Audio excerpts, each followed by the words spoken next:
On March 20th, 2003, 36 Tomahawk missiles exploded in Baghdad, thus beginning the Iraq War. Coalition forces led by the United States deftly journeyed through urban environments of Iraq's major population centers. On May 1st, 2003, President Bush, surrounded by flags proclaiming victory, announced the end of major combat operations in Iraq.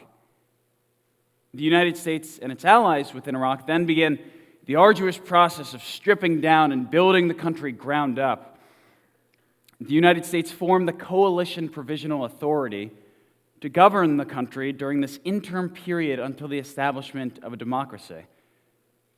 They also engaged in a lustration process known as De-Baathification, which involved the firing of every government official even remotely related to the previously ruling Ba'ath Party. Scores of members of parliament, police officers, teachers, and soldiers, and other government officials were left without jobs. At this point of widespread joblessness, the United States hoped to build a true democracy with some American elements mixed with parliamentary rule. In a November 2003 speech at London's Whitehall Palace, President Bush announced that democracy and the peace and justice it brings are the alternative to instability and to hatred and terror. Lasting peace is achieved as justice and democracy advance. Fast forward over 11 years to present day. Iraq does have some form of democracy. Its elections are valid. The previously subjugated Shi'is now have voices. And Saddam Hussein no longer tyrannizes the population. However, I would like to pose a question. Is a democratic Iraq more peaceful? One of our main reasons for going to war in Iraq was because we felt our main ally in the region, Israel, to be threatened by a Hussein-ruled Iraq. With him out of power, was one of our main reasons for going to war justified? Again, is a democratic Iraq more peaceful, specifically toward Israel? In order to answer this question, we must look at democratic peace theory. Democratic peace theory says that two democracies won't go to war with each other. This line of thinking has its origins with philosopher Immanuel Kant and economist Adam Smith, who believed that two European republics had no history of going to war with each other. Democratic peace theory became a formal academic theory in 1993 when political scientists Bruce Russett and Zeeb Mayos determined democratic peace to be statistically significant. Keep in mind that 1993 was around the time when neoconservatives in Washington began clamoring for regime change in Iraq. Democratic peace theory significantly influenced their fundamental ideas about regime change. According to John Owen of Foreign Affairs magazine, no other president has so explicitly tied his foreign policy to the work of social science than has Bush specifically to democratic peace theory. In an August 2005 speech, Bush implicitly references the influence of democratic peace theory. History has proven that free nations are peaceful nations, that democracies don't fight their neighbors. I would like to offer a critique of democratic peace theory. Before I do so, I will say that this theory does have some merit. France and Germany, two democracies post-World War II, have not come close to war with each other and have enjoyed relatively amicable relations. If I were to tell this to a French or German citizen pre-World War II, they would likely laugh in my face and tell me I'm crazy. But this fits in line with democratic peace theory. Furthermore, Z. Mayos and Bruce Russett believe that democracies have norms of compromise and cooperation that prevent them from escalating to conflict with each other. All of these ideas are logical. However, not all is perfect with democratic peace theory, and that is illustrated by democratic Iraq's relationship with democratic Israel. I've replaced the democratic peace theory idea of open warfare with hostility, which I've defined as a state of deep-seated ill will.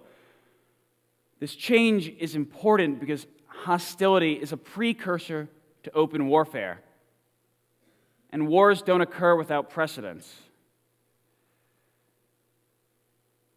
Politicians should be extra aware of hostility between states.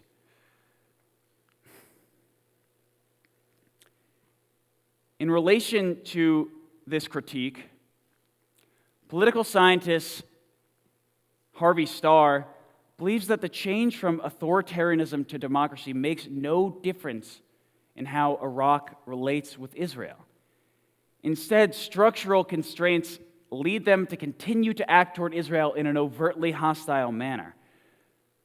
Additionally, political scientists Edward Mansfield and Jack Snyder believe that although democracies do not fight each other, democratizing states, those in transition from authoritarianism to democracy, do and are even more prone to war than authoritarian regimes. This goes against democratic peace theory, though. Democracies are supposed to cooperate, not clash. So then what does explain Iraq's continued overt hostility towards Israel? There are three factors: a pro-Palestinian stance, pan-Arabism, and cyclical hostility. And examples will illustrate what I mean by these three different factors. The pro-Palestinian stance in relation to Iraq's continued overt hostility towards Israel becomes largely apparent in a speech by firebrand Shia cleric Muqtada al-Sadr. In the speech, he denounces Israel's illegal acts of aggression and crimes, and illegal seizure of the land of Palestine. He also says that the Zionist entity hasn't ceased infringing upon the rights of Arabs and Muslims. He uses the terms Arabs and Muslims to unite and embolden large masses of Iraqis, Arabs, and Muslims alike against Israel. In relation to this pro-Palestinian stance, Sadr is utilizing all this unifying rhetoric in order to increase his own political legitimacy and gain support from constituents.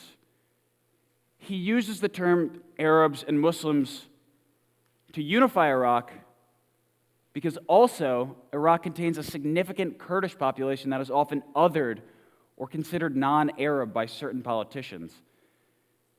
In short, Sadr is utilizing the pro-Palestinian stance in order to achieve his own political ambitions. The Arab Spring of 2011 further stoked pan-Arab sentiment against Israel.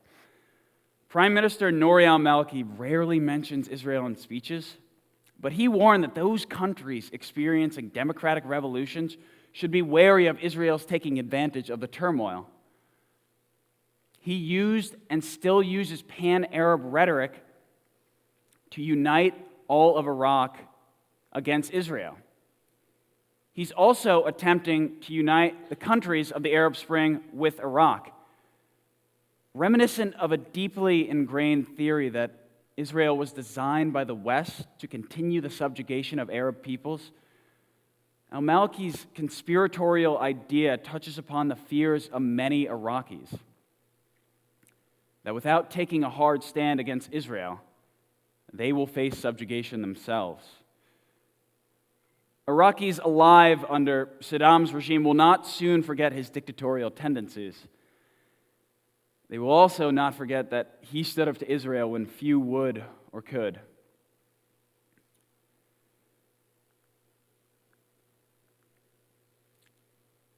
The hostility in Iraq toward Israel is also clearly institutionalized. In May of 2011, the cycling teams from Syria, Iraq, and Israel were all set to participate in the Turkish International Cycling Tournament. If they followed through with these initial plans, this would have underscored the peacemaking nature of sports. That is, when relations are strained between countries, competition on the pitch or on the racetrack often brings players together, thus illustrating that cross-national connections are possible. However, Iraq and Syria chose to withdraw due to Israel's participation in the event. Iraq and Syria have clear motivations for wanting to delegitimize Israel. However, the fact that Iraq withdrew from an official international sporting tournament shows the depth of this hostility. Not only are Iraqis burning Israeli flags in the streets, but Iraq's sporting institutions have an official boycott on Israel. Iraq is willing to take alternative measures to be hostile toward Israel. Israel perceives this hostility and then ramps up its own hostility in a cyclical manner. Overall, the Iraq War has not produced a democratically peaceful Iraq as predicted by democratic peace theory, as embraced by the Bush administration. Although at face value, Iraq has maintained peace with its neighbors, the country is only a few steps away from a war with Israel. Hostility precedes war, and that is why we must be extra cognizant of hostility between states. Politicians should not globally apply commonly accepted theories throughout the world. Such policies are unsustainable and actually defy logic. Numerous other factors, like the one specific to Iraq, such as a pro-Palestinian stance or pan-Arabism or cyclical hostility, illustrate that applications of democratic peace theory are not as simple as President Bush and his administration would like to have us believe. Certain countries in the Middle East are tinderboxes waiting for hostility to spark the fires of open warfare. I encourage you to constantly question commonly accepted notions about international politics. The nature of international relations is largely chaotic, thus requiring nuance and specific diplomatic and military engagements for the United States. There should be no globally applied theories. No one expected that firmly entrenched dictators in the Middle East and North Africa would be weakened in the near future. Then the Arab Spring took the world by storm, thus defying everyone's preconceived notions. If I can leave you with one idea, it's that we should not allow our foreign policymakers to spoon-feed us information and guide us into unnecessary wars based on commonly accepted theories. We must be thoughtful, vocal, and critical in how we approach foreign policy.